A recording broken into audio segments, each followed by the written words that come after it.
Hello সবাইকে, নতুন একটা ভিডিওতে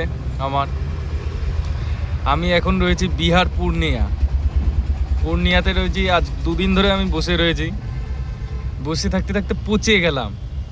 আর 80 টাকার ডাল ভাত খেতে খেতে আমি পচে গিয়েছি। ঠিক আছে, কেউ যদি তোমরা মানে কারোর কন্ট্যাক্ট যদি থাকে কোনো ট্রান্সপোর্টের সাথে, যে বিহার পূর্ণিয়া কিংবা এদিকে তোমার ইয়ের থেকে যদি কোনো ভাড়া হয়, এই আশেপাশের থেকে যদি বিহারের মধ্যে থেকে কোনো ভাড়া হয়, তো আমাকে প্লিজ জানাও। আমি খুবই দুঃখ পাচ্ছি এখন একা একা বসে থেকে। সব কটা গাড়ি বেরিয়ে গেছে, সব তো ধরো 4 টন 5 টন 5.5 টন সব বড় গাড়ি, আর আমার তো ছোট গাড়ি, আমার 1.7 বুলেরো ম্যাক্স পিক আপ। ঠিক আছে, কেউ যদি ভাড়া ব্যবস্থা করে দিতে পারো, কিংবা কারোর যদি ট্রান্সপোর্টের সাথে এরকম কোনো মানে সাক্ষাৎ থাকে, তাহলে আমাকে প্লিজ জানাও। আমি এখানে বসে থাকতে থাকতে পচে গিয়েছি পুরো। তো টাটা।